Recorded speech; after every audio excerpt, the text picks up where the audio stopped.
The infighting among NATO nations took another step up the escalation ladder with the announcement Tuesday that Poland will implement border controls on its border with Slovakia. The announcement was made by Internal Affairs Minister Mariusz Kaminski and follows the taking of similar steps by the governments of Austria and the Czech Republic. Kaminski cited a growing number of migrants trying to pass into Germany illegally via the Balkan route as the reason. But that announcement follows the electoral win in Slovakia by former Prime Minister Robert Fico, who campaigned on a promise to stop funding and arming the Kiev government in its war with Russia. That promise contradicted a promise Monday by European Union Foreign Policy Chief Josep Borrell to continue funding Ukraine with a new tranche of up to 5 billion euros over the next year.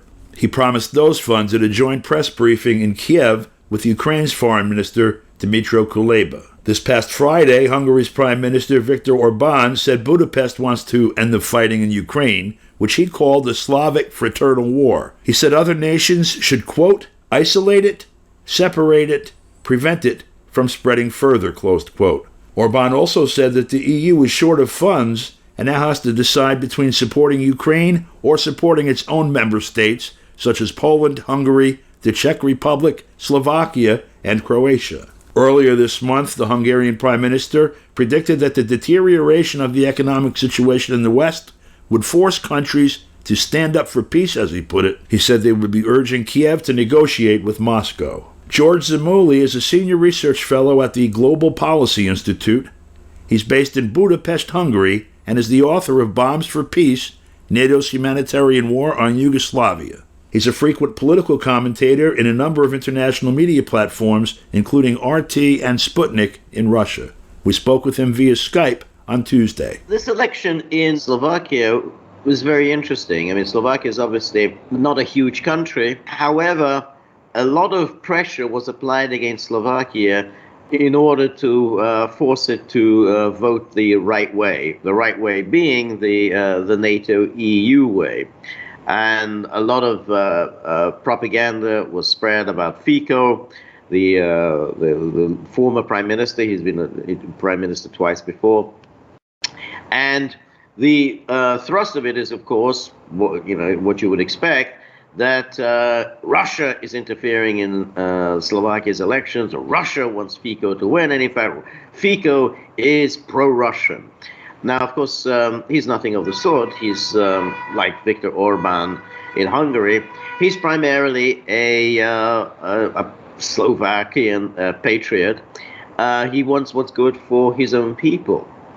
And what's good for his own people is not to continue to wage this war in Ukraine, not to allow his country to be a transit for weaponry into Ukraine.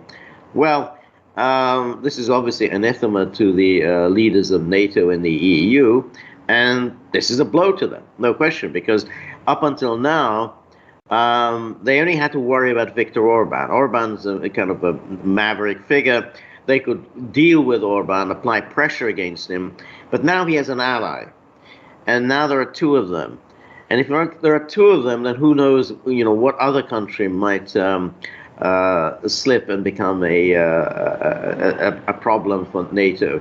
So this comes at the same time of this fight in Washington over aid for Ukraine, and that the only way that the Republicans could agree to fund the government for another 45 days was by excluding aid from Ukraine from the package. So now Biden is insisting that he had been promised by McCarthy and the Republican leaders that money for Ukraine will be available in the future. And I'm quite sure that McCarthy does want to go on funding the war in Ukraine, but he does have a difficult conference that he's supposed to lead, and many of them are not at all happy with giving any more aid to Ukraine. So he will try to push for aid for Ukraine, but it's going to be hard for him. He's going to have to rely on Democrats to do so, and the more he relies on Democrats, the weaker his position becomes as leader. And as you know, today there's going to be a vote to vacate, which means to vote essentially to oust him as leader. He may survive that, but it's going to be harder and harder if, as seems likely, Matt Gaetz would just go on having these votes to vacate. And so it's going to get harder and harder for McCarthy to survive. There's another aspect to that, too, which is, of course, he comes up for re-election next year. Exactly.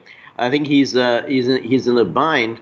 But he is somebody who's also a creature of the lobbyists. So he's a creature, in other words, of the military-industrial complex.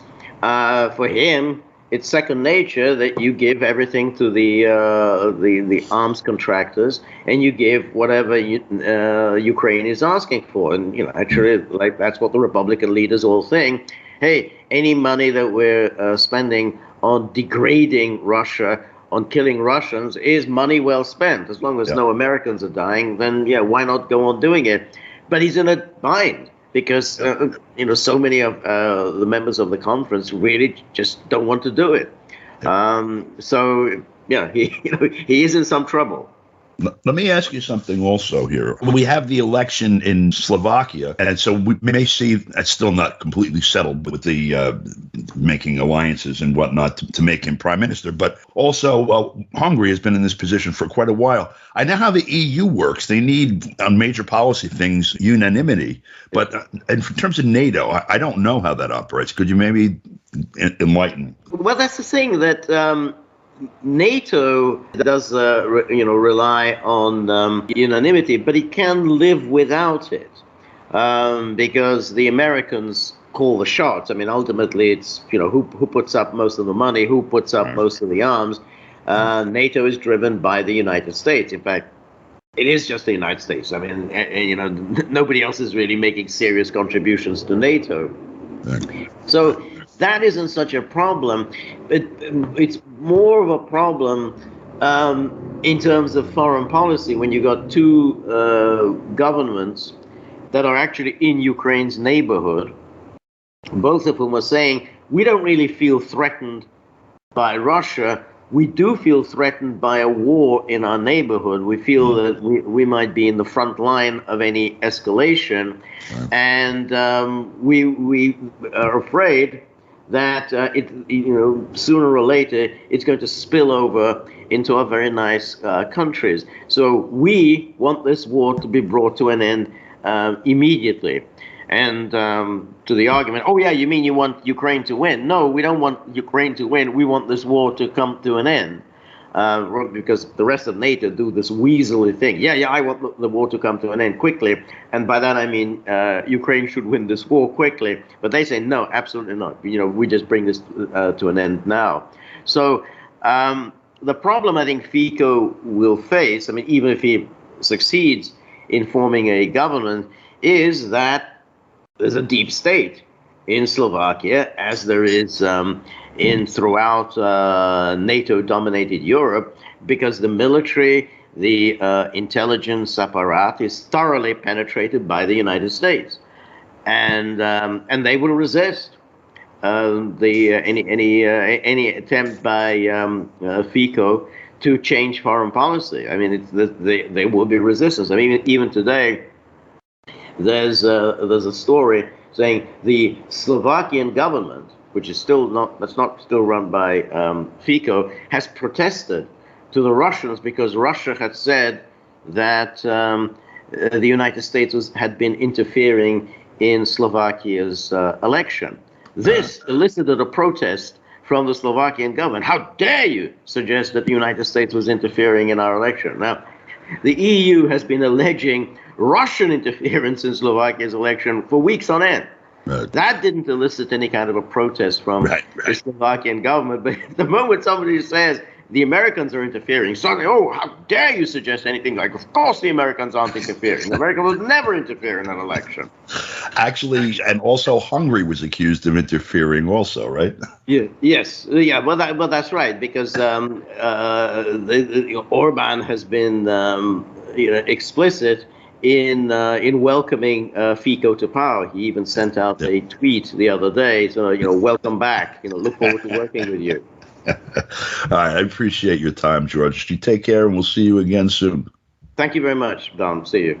For KPFK, I'm Don DeBar.